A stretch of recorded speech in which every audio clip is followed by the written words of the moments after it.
So, naimbangal daw tayo manin mga kaikit and it's random series again. So, ayun nga. So, very madami na yung nagawa ko at iisa lang naman yung damit ko. Alangan nagsukat-sukat takpay. Nagudagod walang ating video. Gamin no whole video ato. Umabot tayo ti 15-20 minutes nga. O, diba? Madiyon to bet nga dingag-dingagan. And this is the last part mga kaikit ng ating haul. Basta yung mga nabili ko random, hindi siya randomly, pero with a purpose. With a purpose! Ayan mga kaikit. And lastly ay ang ating ito. Ito naman, nose ko talaga to kasi nga, nakita ko to kay Ma'am Jen. May panlinis ng, ito multifunctional cleaner. Ayan. Pero ibang shop kasi nga naubos na yung shop sa shop na ano.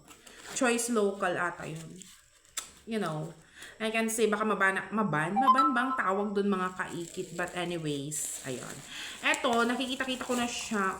Pero hindi siya ultrasonic. Pero cleaner ko na naman. Carry lang adya yung mga kaikit. As long as function ato yung mga kaikit. Go.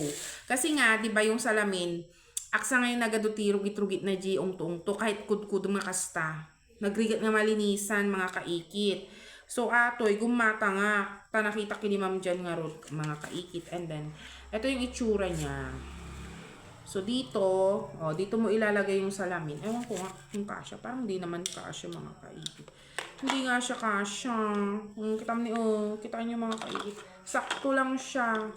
Nakasya siguro ikaste-kaste kung tulatan. Bahalan nyo kasano ti diskarte ko dyan mga kaikit.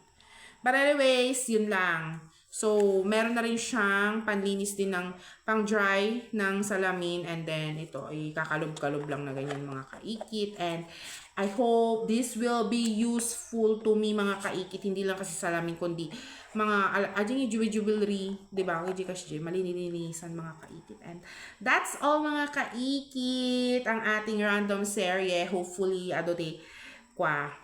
makinig. So, hopefully this will be useful. Yung mga nakikinig sa akin, mag-review sa akin dito ay okay, magamit yun kasi dyan nga labanan nga gumatang kayo matikas toy kasi dyan mga kaikit, diba? So, may share ko lang kanya. Ay, dapat ganti on off na niyo. Aray, ala, nakikitutak. Hala, my gosh, nakikitutak dyan. Naguni mo. Ay, kasyay. Tiga-tiga-ger, mga kaikit. So, ayun lang. Ewan ko ba? Siguro the battery na nga tayo. I'm not sure with it, mga kaikit. But, yeah. May share ko lang kanya yung mga kaikit. Bye! See you again sa aking another random series soon. At kung meron man pa akong isi-share, di ba? Random series, random thoughts, and random things. Bye, mga kaikit!